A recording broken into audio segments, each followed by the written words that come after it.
Evening, everybody. Thanks, everybody, for coming back tonight to the Pigs Day. Tonight we have the return of Nick Souter.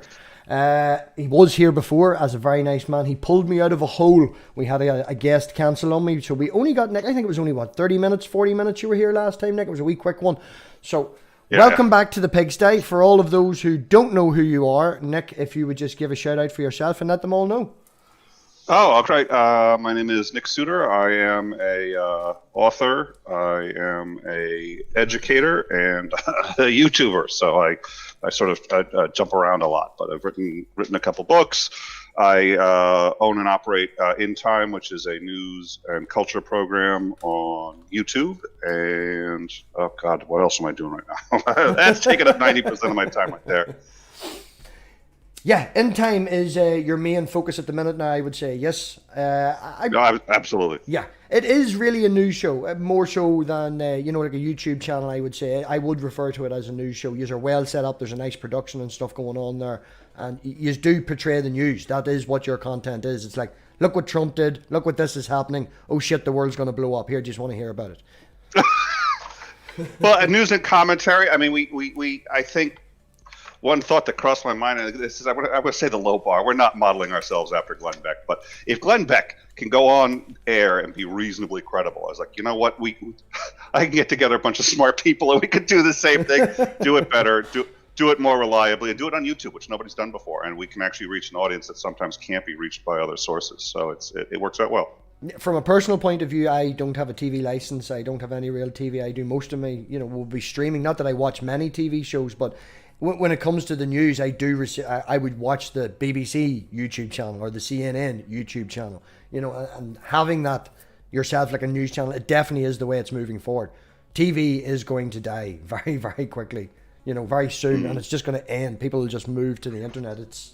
To me, it seems to be the way it's going. I think people want a variety of options. I think that's how it's good. So here was one of the ones, and I learned about this actually towards the end of when this was happening, when the Philippines volcano was blowing up. We were covering it. We were covering what the potential damage was gonna be. We had on a volcanologist. We have correspondents. So anybody that I know that's even remotely qualified in one field or another, we have them on as a correspondent, and we will call them when something's live. My favorite is, I was talking to Ozzy, who's a philosopher. Mm-hmm. He's a good friend. So I was just like, oh, dude, we have correspondents. I was like, you want to be one? He's like, for what? I was like, philosophy. He goes, what on earth could that? I don't know. We're putting you on the list. So he's our philosophy correspondent. If somebody solves Hume's problem of induction, we're calling him day or night. But we were covering the volcano, and then we started getting pictures from the volcano, people who were there, and you could see the ash falling. Yes. And you could see the volcano like 2 minutes away, and I was just like, holy, how are we getting this? And what it turned out was, somebody had stumbled across somebody had passed a video on to somebody in the Philippines, and that person in the Philippines had said, everything's fine here, there's nothing wrong, our government tells us everything's fine. I was like, no, everything's not fine. And she's like, no, everything's fine. I said, no, watch this show. And they watched our show. They felt informed, and they felt like they all of a sudden now they understand what's actually happening in the context, and that was the goal. I didn't realize. So then they would actually download the video and pass it around, and so there was 10, 15 people maybe in the Philippines that we were their source of news, and when we went live, they were watching, and because they couldn't get it from CNN, any other source, so it was just downloaded files of our video. So I was immensely proud of that. To this day, it's one of the more things I'm more proud of, and I think that's what we're trying to do. Well, if you're aiming for, the idea of a news channel, being the news channel in a completely different country and something like that's going on, and being the main source of somebody, thank fuck you're not Fox, but well done. That is a good thing. It is an achievement to do that. Like, yeah, we've been busy, and we've been overwhelmed. We've had a lot of staff turnover in the last couple of months, and things have just been changing rapidly, and so it was originally you and Asgar, yes? Ansgar was originally Ansgar and I, and he left in what ended up being reasonably spectacular, not because of anything he did. He was great about it. And I can't thank him enough for that. He was an absolute gentleman about it. And people ask how and why he left. I will tell you there are a lot of different ways to look at it. The first is, and it's completely true, it was a difference of opinion in how the thing should be run, and only one of us could run it. And I was willing to fight him to the death for it, and he wasn't willing to fight me to the death for it. And so he said, Nick, you know, and he had a stake in the show, and he was just like, Nick, I have a gift. It's yours, and I think you're going to do a great job. And he was very, he still remains supportive. It's just like, you know what you're doing. This is going to be done well. But we couldn't do it together. And he was able to realize, this was the other thing, he was able to realize it was costing us our friendship before I was. Yeah. And I was probably willing to destroy the friend. That's where we were headed. And that was in part my fault too, because I was just getting very, I was upset. And he saved our friendship, and he did a lot positive for the show by doing that. It was also a tremendous loss because he was a huge part of what made that show what it was. So, you know, we've been since then. It's just been, you know, we've had some turnover in other positions, and we're constantly. Sometimes we're back on our heels, and we're just trying to go forward. So we're still working things out, but it's going well. Courtney's there now. She's come over from Atheist Ed. She would be your main co-host now. Yes, she is. Yes, and do you find that she brings a different perspective to it? Do you think, obviously she's not Asgard, you know, different of a... yeah. Well, she was good about it. It was a bad joke, and I think at that time I was probably a little dear. So I said, okay, when you come on, we're gonna say, wait a minute, you're not Asgard. That was gonna be my first observation, but no, she does bring a lot. She this kind of news and current events and social media is not her wheelhouse. So, yes. But that's a benefit because that. I'm sorry, what? Oh no, it was just me moving the mic. Oh, okay. That can be a tremendous benefit because I sometimes speak as if all my audience knows all that stuff. Yeah. And she's good at reminding me that they don't. She's also very good at psychology, and she comes at problems from a different direction than I do, which Ansgar was good at too. Hers is yet even sort of like a third direction, and so the show still has the one thing you can't do to have a show like this be successful is have two people who are reasonably identical, because then it's boring and there's no back and forth and there's no. So as she does. She has been interested in more women's issues that we've started platforming, and I am really thrilled about that because we've been doing it in a way that I think fits InTime, which is not trying to virtue signal, not trying to, but nonetheless, women, and this is one of the things, Christopher Hitchens, I also thought always did that very well too. Mm-hmm. Christopher Hitchens would talk about women's issues, and you know, for him, and the way he expressed it was, it's one half the population, asshole. Of course, we have to discuss it, but at the same time, it can be condescending if a group of fucking men are sitting discussing it without having a woman there. Even though we all do care and want to put the point across, regardless of that, it's the packaging, and it is nice to have a woman there to give a woman's point of view. Well, it's not just the packaging. She's lived it in a way I can't. Yes. So as empathetic as I can be, and it hasn't been a priority of mine because of that as well. So now,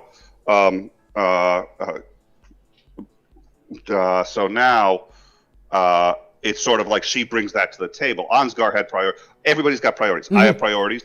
Ansgar had priorities. She's got priorities, and so they all feed into. You end up with a show that's a combination of the priorities of the people who are most. You know what I mean? So she's totally changed the direction, but in a very positive way, and one I'm proud of, and one where I'm actually learning more as well, because I don't like the shows where I don't learn anything, and so she's bringing a lot of that too. So very, very lucky. Yeah, I've been lucky enough here as well. If I would have scientists or things like that, they're maybe a wee bit above my pay grade, I can tap Mama Atheist. She's jumped on a few shows. She's good banter as well, and obviously my other half. So we have that, and we can get back and forth, and it's been good. As you say, sometimes with one person all the time on the show, it can become stagnant. It can become the same stories, the same questions, the same reactions, and having another side there, another point of view, and especially fresh, coming into InTime, knowing what it is. When you and Asgar started it, you were like, oh, well, if we do this, we do that. She knows what the brand is and now puts her side and her bit to the actual brand and makes it better as a whole. Yeah, well, and one thing we're doing, because it's funny that you said it that way, I think one thing we've decided we're going to do, Courtney also has a very unfortunate handicap, and it really affects her.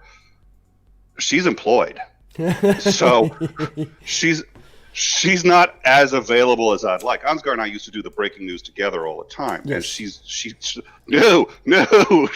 got a real job.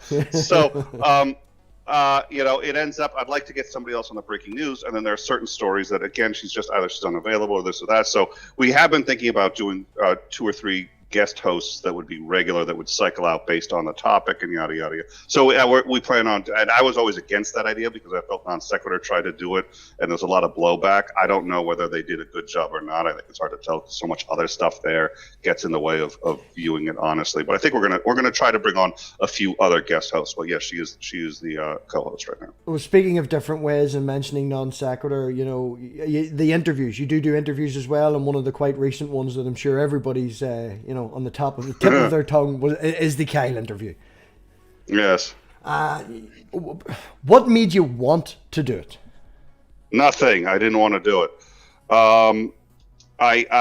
Here's what happened. We had declared an end to discussing Non Sequitur, and we had ended up doing another show to discuss it anyway. And Ansgar and I were not our usual selves. We got very punchy. We started kind of making fun of Kyle too. We started doing, and I've got no problem with some of that, but we do try to be professional on that show, and we lost that. We lost that on our last one. I was like, even that, then we knew we shouldn't do another one, but there was a significant change. We're like, let's engage on it. And I'll tell you too, it doesn't, sometimes you sit there and you look at the numbers too, and you say, it always brings more numbers. What's the harm in one more? And that kind of thinking gets you in trouble. And it got us in trouble there. So we said, no more, that's it, we're done. And then somebody pointed out that would probably have to cover it again when there was a resolution. And I was just like, I really don't want to. Like, look, yeah, people are following. You've made a commitment. But there's something else you could do, which is, what if you bring the 2 of them on and wrap it up with that? I was like, well, here's the thing. You guys are supposed to be a news show, but you haven't interviewed the only 2 voices that matter in the whole thing. Yeah. 2 voices. You haven't spoken with either of them on air. I was like, oh, shit, that's a good point. Yeah. And then they brought up one other thing, and this was important too, which was, we're still a new channel, and we are still proving ourselves. Mm-hmm. And we have to prove ourselves in a number of ways. We have to prove our independence. We have to prove our ability to deal with difficult and sensitive topics. We have to prove ourselves in levels of professionalism. So they said, look, everybody believes Kyle is a liar. I believe it, and I know it. There's no belief there. I know he's a liar about just about everything. It's like, so it's what's called a hostile interview. And by a hostile interview, I don't mean we hate each other and we're angry at each other, although hostile interviews also usually include that. Every other interview we have done, the person being interviewed has goals that are concordant with that of the host, which is usually to platform whatever it is that they're trying. We bring them on to discuss ideas that we all want to discuss in roughly the same way. Yeah. In this case, the goals of the host was diametrically opposed to the goals of the goals of the guest. Yes. The guest would deliberately be trying to obfuscate and hide the truth while the host is trying to get to it. Yeah. And so the question is, can we do that in a way where people are going to look at that and say, wow, I can go on InTime and be safe. Nick doesn't like Kyle. Kyle doesn't like Nick. But by the way, Kyle trusted us to come on too. That wasn't easy to do, but we were able to demonstrate that we could be fair, and I think we were fair. Yeah. There were complaints about it, and there were legit complaints about it. There were times I was setting him up to discuss the accountant, which he lied about too, and he said, "Nope, we have an accountant." He's admitted that he was lying about the accountant. And I failed on that one. I failed to do the follow-up there. I failed to do a few. I screwed up a number of things there. Everybody else did. Everybody did an A+ job. Our producer did an A+ job. Our mods did an A+ job. Everybody else there did an A+ job. I did a B if I'm lucky. But it still accomplished the other thing that we had to accomplish there, which was to show we could have on a hostile guest, do it fairly, and keep him safe. Because after I busted him for lying, we moved on. I didn't sit there and try to make him look like an idiot. I didn't sit there. And so the goal is now we go out to other people who are in hot water legally, other people who are in trouble, other people who are bigger names than Kyle. And that's unfortunately you have to build. People are sitting there going, "Isn't InTime bigger than this?" Yeah, that's one reason we're no longer covering it. We don't cover local shit. We don't cover. Yeah. We did when we started out. We had to. We were a small channel. Of course, we can't land interviews. Yeah, with the CEO of whoever. But okay, we've got one interview. We're looking to get one debate down, and we've had some issues. People have said, "Let's debate this. Let's debate who's right, this person or that person." That's not what we do. We'll debate larger, and we have our debate format. We have an interview format, and we have now established that. So we ended up. I'm thrilled that we did that. I didn't really want to do it, but it solved those problems. It solved us being, and we are done. We are absolutely done. The minute, so we offered Mr. McRae his interview, same conditions, same identical conditions to Kyle. Yeah. Mr. McRae said no. I said, all right, thank you very much, appreciate it. And then we published on the channel where we've offered it. We're done. We are not going back to this topic. So it was good for those reasons. I feel like I personally could have done better, but overall it was a test for the show. I think we passed. We didn't like sail 100% over the bar, but we passed. Yeah, no, I can totally give you credit with that there. From a local in the community sort of stance, a wee while back, I had Messenger Reveals on, if you know of John, the Messenger Reveals, and there was people didn't want him on, people give me shit for platforming him and things like that, and there was trouble between him and Nakasuchi. So what I did is I got, as you would try to do, I got Messenger Reveals on, had an interview with him like we're doing now, and then in the after party I sent the link to Knock come on, and we sat here for about an hour and a half, and they screamed at each other. We went buck mad, and at the end of it, at least there was an agreement to have a meeting, have a hangout, and it was just the two of them, and they talked shit out. Now, they're obviously not friends, but the opportunity was there, the platform was here, they got it off their chest, they screamed at each other, they called each other liars, and then they sat down and had the conversation. And as I say, I don't think they ended up friends, but at least it got to that point where they could talk to each other. Well, and there's and that's a, you know, I think there's a million different approaches, and there's no one approach that works for all people at all times. Mm-hmm. InTime has a way of doing things. And oh yeah, the MathPig approach would not have worked in InTime. Screaming at each other, yeah. You know, get your fucking ass on here and get this fucking sorted now. That would not have worked in InTime, no. But you see, our way wouldn't have worked. I think we couldn't have done that with Messenger Reveals and Naka. We couldn't. That's not an InTime. That's not. There, depending on the personality, depending on the problem, we are just one platform, and we're not all things to all people. And a great way to fail as a channel is to try to be all things to all people. So we have what we do, and we're very proud that is growing in the way it is, and we are going to try to stick to it. The only times we've ever gotten in trouble is when we start to really flirt with that line and say, ooh, let's try to get a couple extra subs by doing that. No, we're going to stay away from the drama. We're going to stay away from that kind of thing. Yeah, drama channels are not fucking worth it. Like, but you do have to make your own stance, and it is very difficult to put yourself across as fair. You know, at the start, I tried to, you know, be nice to as many people as I could, and it was Holy Spackle started calling me Switzerland, and that fucking bugged me. It fucking bugged the life out of me, because at the same time, I do want to approach things, and I do want to appear as this is a safe zone. We can have the conversation. Come here. Nobody's going to fucking scream and shout at you, but I do have opinions. You know, and it's very difficult sometimes to put your opinions across without saying, look, I can call you an asshole, but you're still welcome here. Well, and that kind of happened with Kyle too. I never called him an asshole, but I called him a liar more than once, either directly or indirectly. But he was still safe. We were safe to have that disagreement and move forward, and we were safe to that. No time was I trying to make him look bad. I was trying to get to the truth, and if he wasn't doing it, it opened up with him saying, no, I never said he was 50-50 partner. I said, well, did you ever try to draft a DBA? No, I never tried to draft a DBA.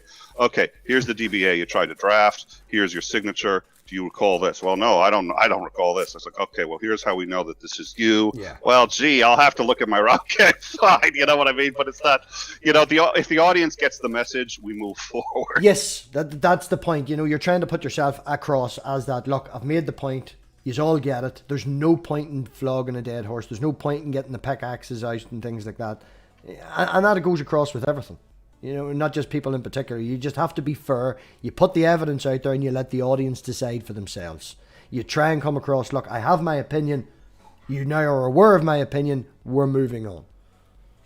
Yeah. Well, there were people on both sides, and there was, I got some flack. I got some flack for even having him on, which is fair. I get it. I got flack for not busting him up as a liar on a couple of different areas. Some of that, very much, I really did. I just screwed up on a couple of them. Some of that sort of like, look, it's not my job to slit his throat on YouTube. It's good for ratings. It's really good for ratings, but you can only do that once, so I'm told. Yeah. But so we ended up getting that, and then we got flack for. I mean, you get flack from both sides. The ones who had never seen anything, who really had no idea who he was or didn't care, were just sitting there going like, you know what, that was well done. Mm-hmm. And that was, and I spent a lot of time. We spent like, well, gee, Nick, you spent a lot of time clowning around with him. I did, but part of that was to also just chillax and also get.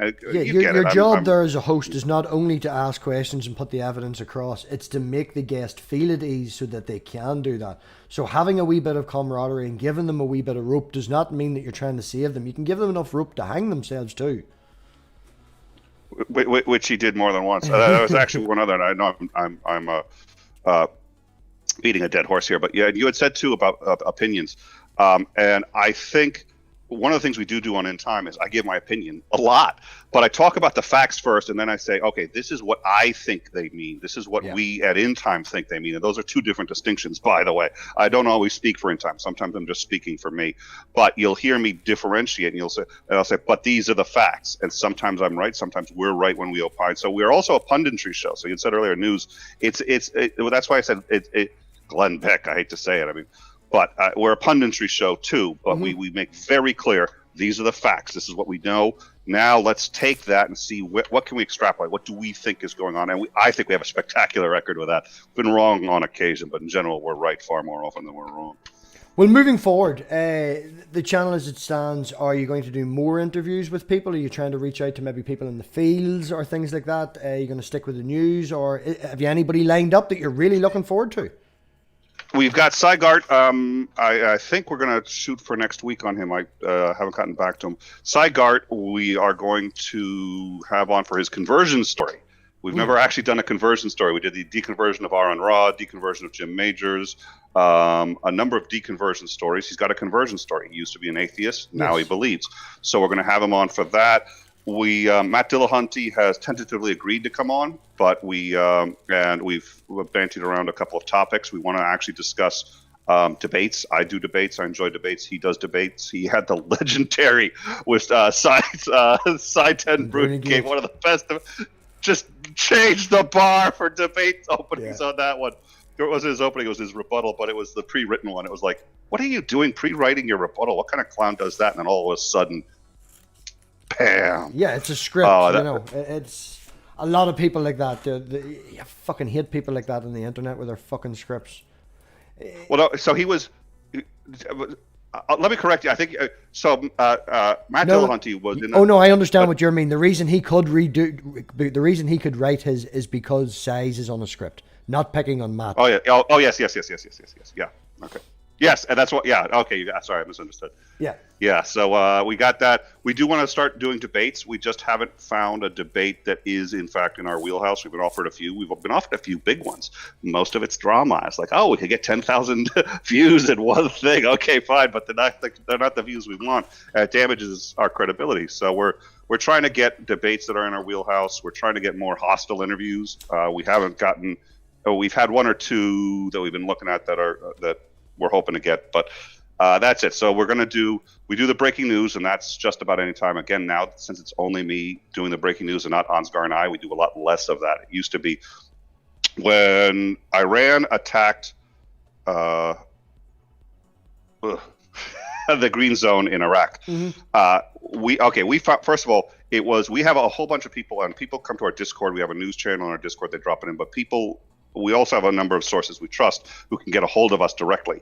Somebody had gotten a hold of me and said, listen, Al Jazeera is reporting that Iran just attacked the green zone. I was just like, oh shit, and this is a reliable guy. So I take a look. Yes, Al Jazeera's got it. There isn't a single U.S. news organization that's got it, but I say Al Jazeera's reliable. So we're gonna try to get a second source, but we're gonna prepare on the assumption it's real. But by the time we were live with it, Fox News was the only other U.S. News organization that was covering it. So we were actually covering the Iran, and we had the correct number of missiles, basically ahead of everybody. But we did that. We shut down. We're like, okay, that's good. I go to sleep. My phone rings 2 hours later. It's Ansgar. I was like, oh, dear Lord, what's going on? It's like a plane just got shot down, a passenger plane outside of Toronto. I was like, you're fucking kidding me. Back up, we go live again. And we were doing 3 shows a day on average. Everybody was thinking it was World War III, and that's the other thing is we're trying to calm people down and say, look, it's not World War III. We understand why people are nervous. Here's why people are nervous. Let's do the math on it. But here's why it's not as big a deal as it looks. But you need to have somebody else who, there were times I had to sleep. So he'd be doing it, and then he'd sleep, and I would hot seat he's not around for that anymore. So the breaking news is being covered a lot less than it used to be. What I'd like to do is get back to the breaking news, which is at any time. And we had for a couple of months where people would start tuning in.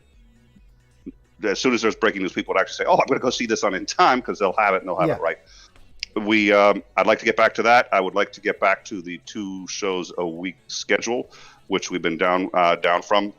And I'd like to do interviews and debates a bit more, especially hostile interviews, genuinely hostile interviews where it's with somebody who's trying to the Nixon Frost kind of thing.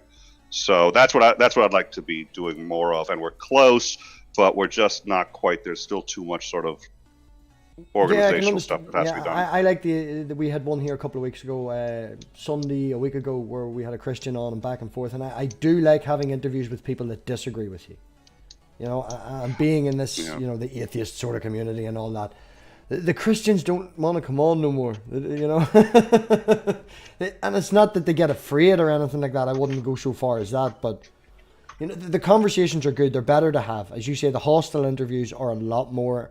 They're fun for both people, I think, as well. And if you can have that camaraderie with the actual guest as well, at the end of it, if you can say that was a great interview and you both smile, even though you were maybe not screaming at each other, but hostile, as you put it. Yep.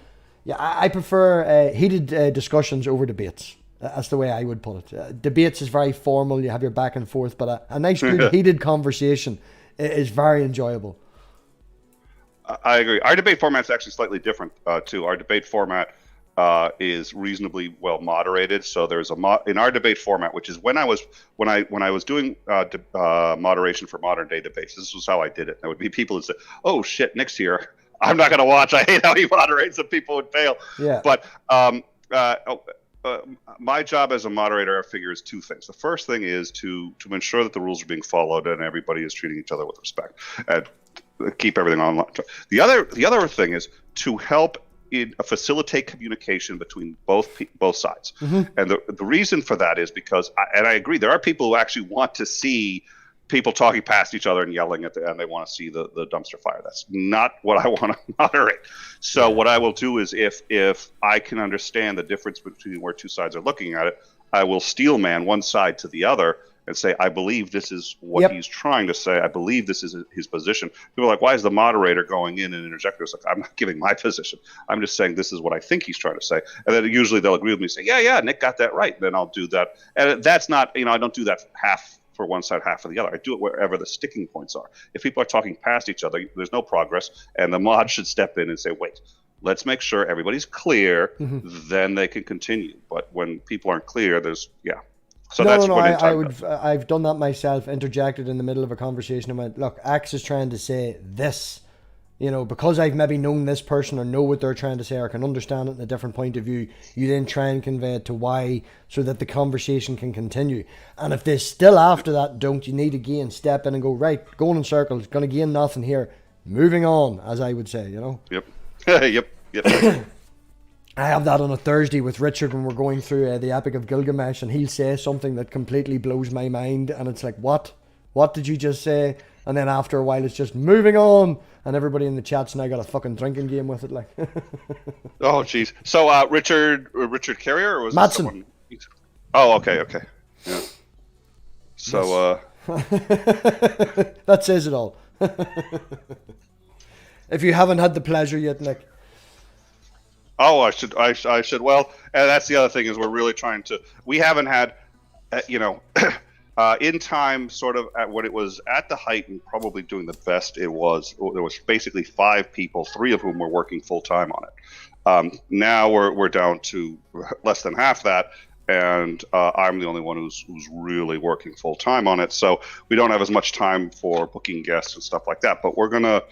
I'd like to really go outside our wheelhouse of guests, and we've done pretty well. We had on what's his name? Oh my God, he's the Anglican minister. He's a vicar in the Church of England, and we had him on. And that was another one where his daughter was just like, "Don't go, Daddy. They're an atheist channel. It's a trap." And it's like, but he was just like, "No." And he and I had talked for a while, and he because I'm the same way on Twitter as I am elsewhere, and he was like, "Well, no, I think this guy Nick is genuine, and I think he's not trying to make me look bad, so I'm going to go." And we had a great time, and we want more of that. We are an atheist channel, but we're not. We can also platform a Christian. We've had a few Christians who are like, "Well, why aren't you attacking their religion?" It's like, that's not the topic. Yeah, and again, what are you going to gain from attacking them? Everybody knows your view. Everybody obviously knows the Christian view, and I find that, especially as a content creator, whenever you have someone on, a guest, and a debater, someone, an interlocutor, you're not there as a job to convince them. I think the job is to make the audience leave thinking. Even not to convince the audience, but to leave the audience thinking, at least, right, he said some good points, or he said some good points, and regardless of their stance, nobody's going to be fucking changed by two fucking middle-aged men on YouTube screaming and shouting at each other. It's not going to change anybody's basic core, like. Yeah. No, I think that's a good point. Yeah, but hey, you know what? And I get it. And here's the thing. It's fun to watch anyway when people do that. Great. I'm not saying that's a bad thing. I'm really not.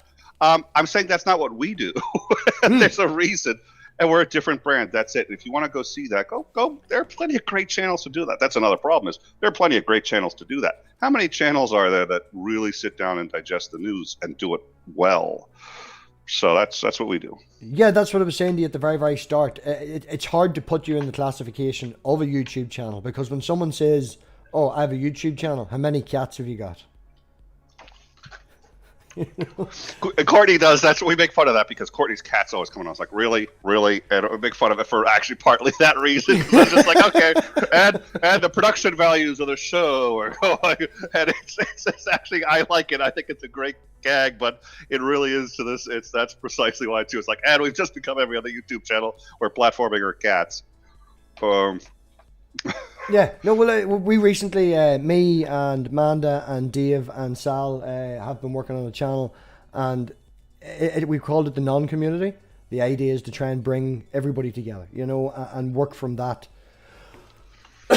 And we were talking about it at the start, and we want to, obviously, we're talking about getting subs and the quickest way to get subs and things like that, and you're having this conversation. You want to bring people in to help, from all the communities, so we can all grow together. And Dave was like, "I just put fucking cat videos on it. Cat videos. Yeah. If you just want numbers, we just put fucking cat videos on it." And it's true, And having that, as I say, whenever you say YouTube channel, you don't think news. You don't think... Yeah.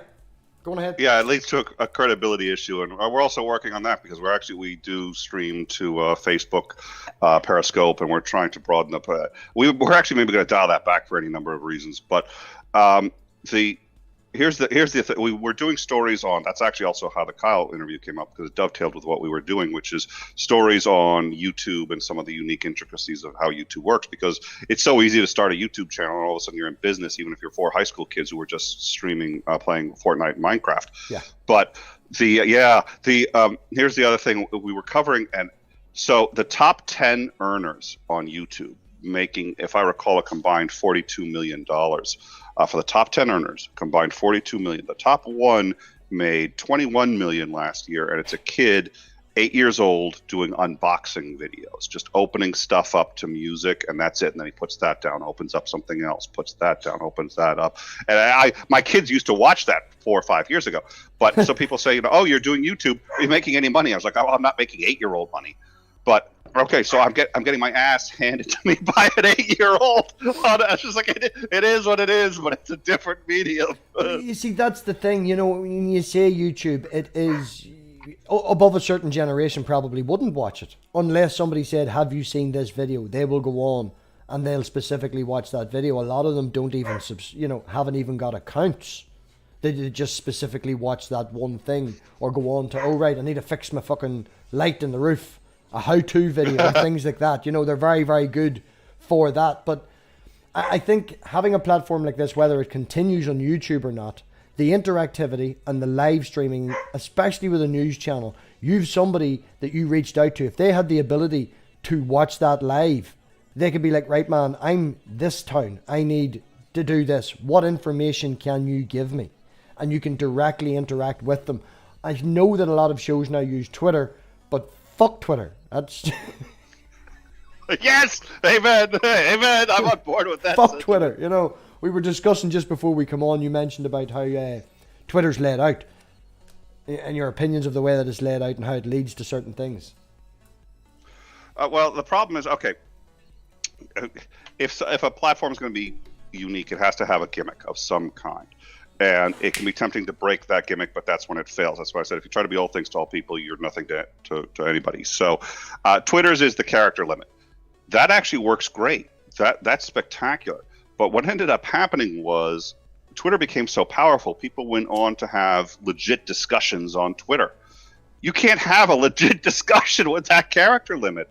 And with it being open to everybody, what's going to happen is you're open to a million different people who interpret what you say differently and who are going to come in and come at you sideways. Sometimes, let's just talk about the honest ones. There are plenty of dishonest ones, but even just about the honest ones who aren't going to understand what you're saying, you don't have the ability to create nuance. So if you're trying to and in my circles, it's we're going to deconvert people. You can't deconvert someone in a couple of tweets, and you can't even make a good argument in a couple of tweets. Now, I do like it because it does teach brevity, and it teaches the necessity of brevity, something for which most people who know me will say I have not even remotely learned. But that lends itself to being open to the worst possible interpretation, especially by people who want to do it. And then it opens itself to people who want to do that. So if you're sitting there going, I want to troll people.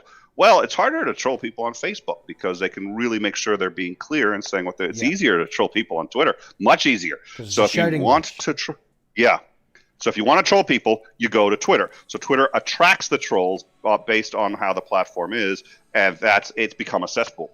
There are a couple of decent communities in there, but that's usually changing here and there because it's not stable. It's completely, it's a terrible, and I'm still on it intermittently because it's useful for a number of things. And because I guess I like it. Because people use it. It's useful because it's popular, and it's useful for DMs and things like that, and maybe a Twitter group for sharing your content among your friends or things like that. But I very, very rarely actually scroll up through the feed. You know, you know, I've never do that. Amanda, if she's still in the chat, she showed me one earlier. I think I mentioned it to you. The guy that's trying to convince that this painting of Jesus is an actual photograph.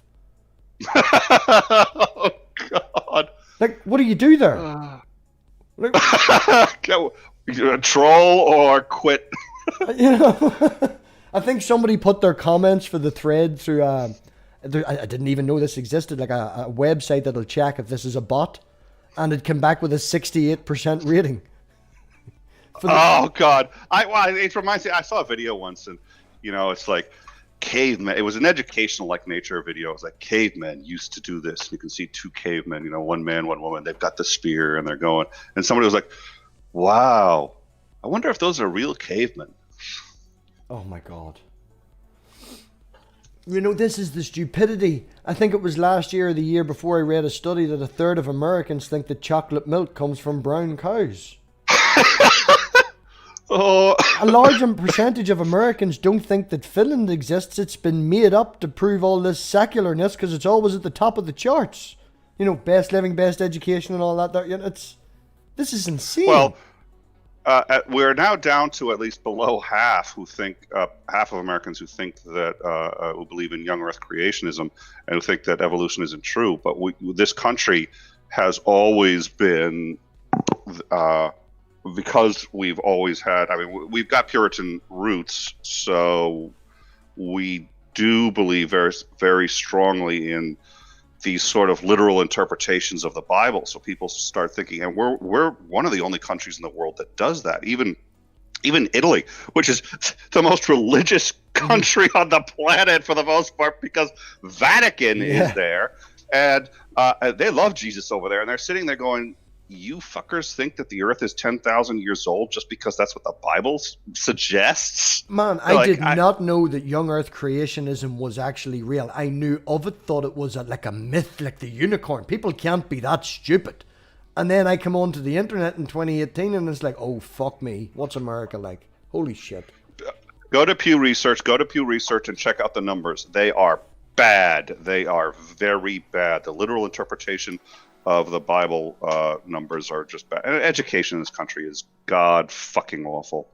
What Obama said that he's going to give the quote socialized medicine, whatever the fuck that means, and that's unfair. But at any rate, he's going to do the socialized medicine. People are going around, it's like, well, you can't touch Medicare and Medicaid. Get the government out of my Medicare and Medicaid. Really? Get the government out of your Medicare and Medicaid? Are you fucking? And then Teen Mom, not Teen Mom. Sorry, I got Teen Moms on the break. I wonder why. Fucking hate that show. Fuck, I hate that show. An ex-partner used to watch that, and I can't watch reality TV.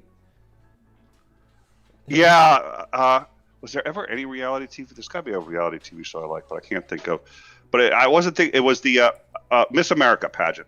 And that lady who said she doesn't think gays should be allowed to marry, and she thinks it's a sin against God, she loses her crown, and then she goes, "Well, that's a violation of my free speech." On the TV show. Well, yeah, it's a TV show. The free speech is what the government the Constitution is. Okay. Now, I know it's quite hypocritical to say I don't like reality TV shows, and then in the next sentence say I'm addicted to the live feeds from YouTube, but I find that there's a difference. When you're watching a reality TV show, it's not reality. When you're watching a YouTube show, people can fuck up. Live production happens. Things disappear. You can make mistakes and sometimes it's entertaining. You also get that interaction of being able to talk to them. But sitting waiting for someone to get a rose when all they're doing is getting drunk and writing all around them, it's like, oh, I'm at a loss. What's that new show, like 7 Week Bride or something like that? I don't know what that is. Where there's you agree to marry a stranger, you live with them for 6 weeks or something, and then you decide after. I don't know. I don't know. I can't. I fear for and it is. I was having this discussion too. Christopher Hitchens again. I love Christopher Hitchens.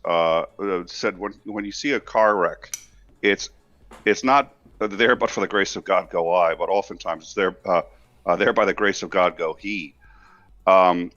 I think we like watching train wrecks, and one reason is because it makes us feel better about our own lives. Everybody's life is a mess in one way or another. Yep. We all try to hide it. We all try to just, we're put together and everything, and you have to do that. But studies have shown that people as a mass are fucking vindictive. You ask somebody individually, do they want to hurt someone? They'll say no. But if you ask a crowd of people on a game show, should we push this man off the cliff? They'll all scream yes in sync. Yeah. Well, and we like that, and we kind of like being a part of that as often as not. We enjoy watching that humiliation of other people, so long as it's not us. It makes us feel better about our own lives, and I get very depressed about that. But I'm as guilty of it too. Don't get me wrong. I just try to be aware of it, and I don't find it difficult to put myself in the shoes of the contestant. So I'm sitting there going like, no, I actually don't usually enjoy it because I can't put myself out of their head. The worst thing over here in the UK at the minute, I think, for society as a whole, is Love Island. What is Love Island? Love Island is where they take like 6 women who are totally fake from top to bottom and look like Barbie girls and have no IQ whatsoever. No brains, no nothing. Stupid bimbos. And then they take these guys that spend most of the day taking steroids and working out in the gym and have just as no brains and all muscle, and then they put them in a chateau together and fill them full of drink. And people get really involved, and the whole idea is for you to fall in love with your perfect partner, and they just end up writing each other and getting drunk, and then they'll bring ex-girlfriends on and watch it. It's oh my God. And people get involved in it. Did you watch Love Island last night? Oh, I know. It's so involved. And I've seen guys that are watching it purely because, you know, obviously for the women on it as well. So it's like, oh my God, it's just, it's so bad. So bad for society as a whole, man. It is the worst thing possible. Yeah, I don't, and yeah. I don't think I'll go admit in now, much. the only reality TV show that I've ever watched and enjoyed was the very, very, very first episode, or the very first series of Big Brother, when they did it in Channel 4, and it was very low budget, and it was an actual experiment. You know, more so rather than let's put crazy people. Like they now, well, I don't know if it's still going, but towards the end, you know, they would find somebody. Imagine putting fucking Manda in Big Brother with Mark Sargent. You know, she used to work for NASA. He's a flat earther. Let's put them in a room together, a house together for 6 months. That's what they do now. But back then, it was an actual experiment, and I enjoyed that, to watch it actually play out. So that sounds actually a bit more like Stanford, the Stanford prison study than it does TV. But okay, that's gonna end well. No, at the start it was good. They got people who volunteered from all wakes of life, and they put them in a room, and no TV, no internet, no nothing, and it was just them for months. And it was, Wow. yeah. Towards the end, they were going fucking insane. But people now do it for fame. People have went on that show, and then you leave and you become famous for being famous. Like, what did the Kardashians ever do? And that's a strategy now. I Yes. mean, there are people who sit there and say, you know, it's like, what do you want to be when you grow up? I want to be a personality. It's like a personality is now an option on you're at the guidance officers, and they're like, oh, okay, well, here's your YouTube API key. Go knock yourself out. Yeah, get yourself an Instagram account and put yourself through college. And they don't, fuck that. They wouldn't even go through college. They've got their Instagram account. What do they need now? I know. Yeah. And there's my girls watch. And the joke is I should put them to work because they're the perfect age to be YouTube hosts. It's like, I don't know why I'm doing this shit. Let's put the camera in front of their asses. They can make $1 million. But they like to watch. They like to watch some of the stuff that's, you know, innocuous, the Fortnite channels or the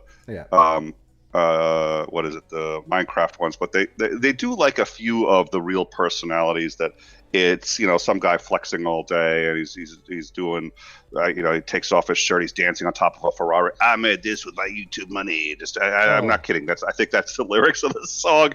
And the ones I like is they actually have now started watching commentaries of those guys, and they're like, yeah, you did. And you know, it's like try to pass this like a fifth grade math class, dude. You can't even. But okay, it's everything's out there. It's insane. What do you watch right now? Obviously, we mentioned, you know, we try and watch as much as we can in the community ourselves. As a content creator, it can be very, very difficult, especially when you're, you know, platforming yourself 3 or 4 times a day or on other shows and stuff. It's difficult to find the time, especially with family life too. But when you're not watching anything from the community, when you're not, you know, doing anything educational like on your field or watching something like that, or what would you watch just to sit and veg out to? Dora the Explorer. Fuck off, really? No, well, no, okay. Keep in mind that's not by choice. I mean, I don't. Okay, look. No, you're my on kids your have own. the Okay, remote. there's no kid there. You're by yourself. Okay. I'm just saying because it's like last week, just so you know, Map actually was stolen by Swiper, but he found it in his heart to give it back. I have friends who talk about you know, Stranger Things and all these other shows that are really popular. I haven't seen one. The last series I kept up with in any way whatsoever was Lost. I loved that show. I saw every episode of it when it aired. Yes. From the first episode to the last. I loved Lost. That was the I mean, last even on one. I'd like YouTube. to see Picard. I really want to see Picard. I haven't had a chance to see a single episode of Picard. We do have like the streaming services, so Yes. I can see it. I did see pieces of The Mandalorian, but usually what happens is my wife has a chance to see them, so she's watching them, and then I'm like, okay, I'll take a break and I start to watch it. I miss watching regular shows and vegging out. I haven't had a chance to do that in quite some time. Is there anything on YouTube you would watch, or as we mentioned earlier, silly people like to watch cat videos? Is there anything that you would just veg out to on YouTube?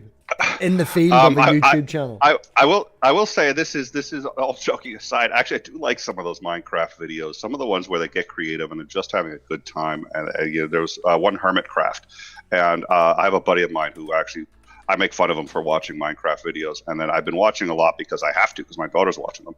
And then there's a couple of guys out there who are really good at it. In terms of like content creators. I watch a smattering of, and I'm trying to think of who I follow right now, and I can't put my. It's been a long time since I've sat down and watched anything just for the joy of it. It's just been a very long time. I've got a follow list, and I used to follow the people on it, and I used to know when they did a video, and I haven't had the time. Sometimes I would like, if I'm feeling you just want to sit and chill, epoxy resin mixed together with wood and then put in a lathe and then make something with it. That can be very, very soothing if you get the nice background music and you just sit and chill, watch that. Cody's Lab's quite good if you've ever heard of Cody's Lab. It's that sounds familiar, yeah. Yeah, a guy putting himself through university, college, whatever. He's big into chemistry and things like that. At the minute, he's actually building a mock-up of Mars out on his father's ranch, and he wears the suit when he goes out there. He's built his own suit and everything and all, and he's brought chickens out now too, and he's trying to it's really I would do that now. And Gray Still Plays as a gaming channel and some of the games are just made up, but it's the story that he puts across, and they're sometimes very 2D and just pictures. But one I watched last week was a game where he get to decide who gets to go to heaven and who gets to go to hell, and he sent all the bad people to hell and all the good people all the bad people to heaven, all the good people to hell, and there was murder in heaven and stuff. It was fun, but just to veg out, just to sit and laugh at them like. Yeah, I can't. I honestly. The other thing is, the number of books I want to get to. I'm dyslexic. I am phenomenally dyslexic, so I usually do books on tape. Or just the audio books. You see, that's how old I am. I say books on tape. Yeah. They call them audio books now, Nick. It's called Audible. But I have a whole stack of those I've been meaning to listen to, and you'd think I could. The other thing is I distract very squirrel. Yeah. Sorry. I distract very easily. I also do a lot of dad jokes. I distract very easily, so especially if I'm really concentrated, I can't have music on. I can't have. There's sometimes when I'm doing editing, if I'm writing a book, if I'm in the editing process, I will actually put on music, usually with a good beat, something that I can repeat and just play over and over and over. That I really like. And the one I listened to most actually was Prelude to War by McCree, who that was the Battlestar Galactica music. But I always actually really liked that music. I thought it was original to the new Battlestar Galactica. I love the series as a whole. The series as a whole is fantastic. So when my brain is. I was about to say the Enterprise. Jesus. When the Galactica launches against the Pegasus, and they're both launching against each other, and that music, that's Prelude to War.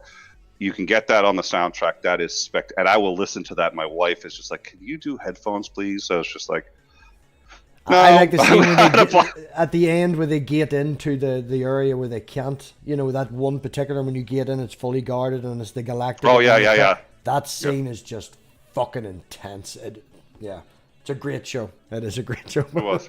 I'm reading at the minute now on a book. It's a fiction book. It's called The Harsh Cry of the Heron. It's a 4th book in a series which I actually didn't know existed. And I was talking about the series just in context of the conversation I was having. And when I went to look it up to reread them on the Play Store, it turns out that a couple of years after he'd finished the 3rd one, he came back and then rounded up the story and did a 4th one. So I was like, fuck, missed that. So I'm reading that now. It's not aimed obviously at fucking 30-year-olds, but the series when I was growing up was very, very. I fucking loved it. So I definitely want to read the 4th one just to round up the story. It's based in feudal Japan. There's a guy and he's given a prophecy, 5 battles, and then he will be made leader of the land. And I think it's called Across the Nightingale Floors, the first one. The series is called the Ontaro series, I think it's called. Oh, how do I spell it? Fuck, can I remember how to spell it? Otairi or something like that. But it's feudal Japan. It's got a wee bit of religion in it. There's paganism versus the one monotheism and stuff like that. So it was good at the time. And as I said, knowing now that the 4th one's out, I'm reading it. The last 2 books I read for pleasure. This is how, where I just said I want to read it and I want to just enjoy it. I actually did read both of them as opposed to listening to them on. I think it was because the audio book hadn't come out yet. But that's because I'm so dyslexic. I have to really want to read something to bother with it. But The Martian. So that's how The Martian, when that book came out, and Lexicon. Lexicon was good. You just reminded me of Lexicon because of that. It's basically it's 2 different groups that are battling each other, and they actually use language. They use words, and if you hear a certain word, it can actually trigger you to basically become a zombie for the other person. They can control people with words, and they're constantly looking for pieces of words that they can combine to have different effects. And they're looking for this one master word that nobody can resist. And if you find that word, you could even, you call into a teleconference, and there's 20 people in that teleconference. You say that word, they all will obey you. You just zombified all. There's no way for them to resist it. And so there's this rumored word. You can't even look at it. So you can't look at it. You can't hear it. And they're trying to figure out how to find it and how to use it against other people. And it's just this huge clusterfuck of insanity as all these people are. Yeah, no, I like the idea of that. Yeah. It's called Lexicon. Look it up. It's a really good. I enjoyed it. Yeah. Well, on books, do you have a favorite book? My 2 favorite books, Lord of the Flies, and Jesus, I can't believe I've forgotten my second. My second favorite book would have to be a notepad where I can write down what my favorite books are. Lord of the Flies, and I can't believe I've forgotten that. I'll come up. It'll hit me. I was like, why did I forget that? Lord of the Flies, though.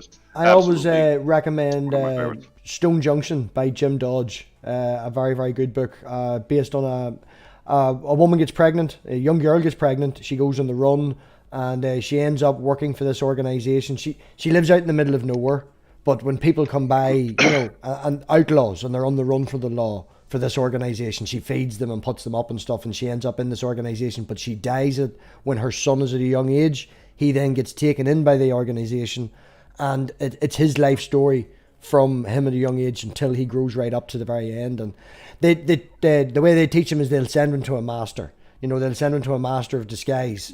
So then he learns all about disguises. He can be never seen again. And then send him to a gambling expert. So now he knows how to make money. Then they send him to a chemist. So he knows how to make drugs and make money that way. And it's about his life as he goes through it. It's very, very good. I always recommend that now. The other one, and it's funny because a lot of the writing sort of breaks what are considered to be the rules of writing, but I thought it was an excellent book. And I'm trying to look around. I'm trying to see, because usually the ones that I like the most, I have trying to stimulate my own memory. I'm in kind of neutral. My brain's in a haze here. But Hunt for Red October was a good book.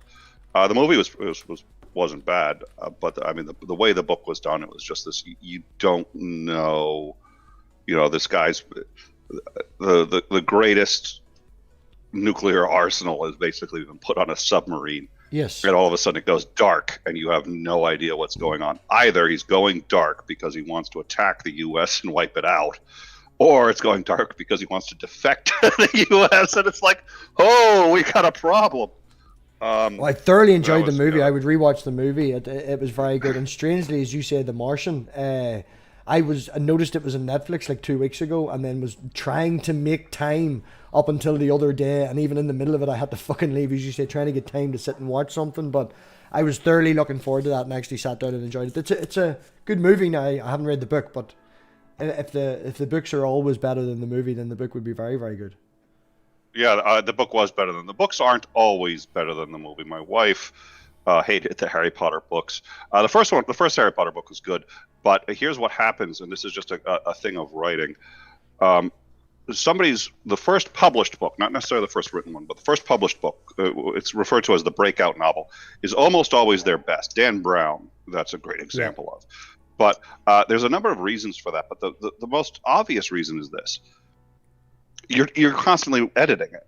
And so what happens is it takes years to get an agent. Sometimes it took Stephen King, I think, 5 or 6 years. He threw the manuscript for Carrie in the trash. His wife actually picked it up and then kept resubmitting it for him. Really?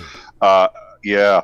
A lot of great, and then nobody would take Harry Potter. Nobody would take Harry Potter. She was on welfare and she couldn't, but she keeps trying, and every time she gets a rejection. Here's the other thing: it takes months. The average agent gets back to you in about 4 to 6 weeks. So she would send out to an agent and say, hey, would you take this book? And meanwhile, she's probably tinkering with it, making it a little better. The agent comes back and says no. She goes, okay, but now I've gotten a whole bunch of other ideas. Let me re-edit and make it a bit better. You're doing that for years. Once it gets accepted, if it takes off, if it's really popular, they say, okay, we want the next book. You have, 8 to 12, maybe 8 to 16 if you're lucky, months to do it. And we're going to take it no matter what it is. And you sit there and you want to say to yourself, well, I'd have the integrity to do just as good a job. No, if they're offering you $10 million to crank out a book in that period of time, you'll do the best you can for that period of time. But it's not going to be the same quality now because they'll take anything just because you are now a name. It's got your name to it. So the books tend to get, and that's why you can see the people stopped editing her. If you want to see really bad editing, and in many cases bad writing where she repeats herself paragraph after paragraph, it's like you said the same thing 3 times in a row now. Go look at the last Harry Potter book in the original series. I haven't seen the new ones, but it was terrible. And that's why it was this huge book. It was this, and my wife is just like, no, it's like half of it is they're running through a forest for no reason and drama and this and that. And she loved the movies, but she's like, she won't read. Yeah, I follow. That can't happen. I follow a series of books like that as well. If you've ever heard of Ben Hope, the author is Scott Marini. And I think he's at like book 14 or book 15 now or something like that. And it did take off.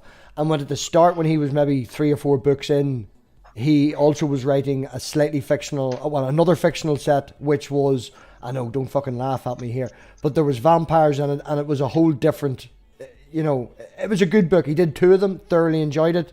And then he had to stop doing them because the other one, as you said, were contracted. Right, book 2, book 3, book 4. And he was like, yeah, I just can't do that anymore. I've been contracted to do the Ben Hope series. And the Ben Hope series is very, very good. But you do lose out on that, as you say, the way the system works.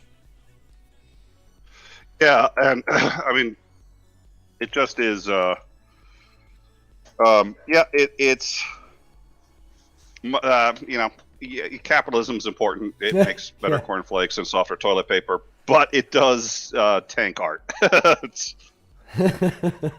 Well, Nick, we've been going for just over an hour. If we could probably grab you for another half an hour or so if you want, with a few, I usually do a wee after party. Works. Give some of the regulars a chance to pop in. So the after party is scheduled. If Dave can do his thing, go and find it and pop it in the chat. And anybody wants in, send me a link or send me a message. You just know where I am. Yep, we'll be back in about 10-15 minutes. So everybody, as I always say, thank you very much for watching. Nick, I really appreciate you coming on, man. And we will be back in 10-15 minutes. So I will oink and I will out. Bye-bye.